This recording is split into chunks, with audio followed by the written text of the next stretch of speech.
আসসালামু আলাইকুম। আশা করি সবাই ভালো আছেন।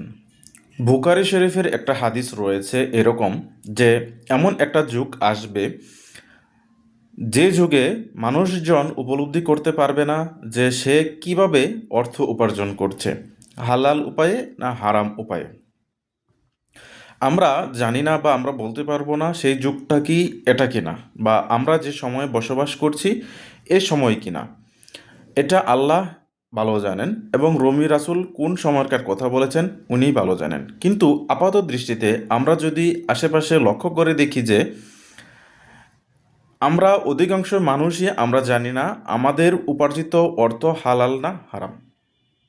অথবা আমরা যদি জানি যে হারাম উপায়ে অবলম্বন করছি উপার্জনের ক্ষেত্রে, তারপরেও আমাদের বিকারগ্রস্ত বা আমাদের মানসিক কোনো চিন্তা ভাবনা নেই, আমরা ঠিক সে উপায়েই অর্থ উপার্জন করছি। আবার আমরা বুঝতে পারছি না যে এটা আমরা যে উপার্জন করছি সেটা কি হালাল উপায়ে না হারাম উপায়ে। আবার আমরা হালাল উপায়ে কতটুকু ইনকাম করতে পারছি সেটাও কিন্তু ব্যক্তিত্বে আমরা বুঝতে পারি না, যার ফলে আমাদের উপরে বারাকা উঠে যাচ্ছে, আমাদের উপরে রিজিক উঠে যাচ্ছে, আমাদের ক্ষেত্রে অশান্তি এবং অভাববোধ লেগেই থাকছে। আমরা যদি চিন্তা করি এবং বুঝতে পারি যে আমরা কি উপায়ে অবলম্বন করছি আমাদের রিজিকের জন্য, এটা আমাদের বোঝা এবং জানা উচিত।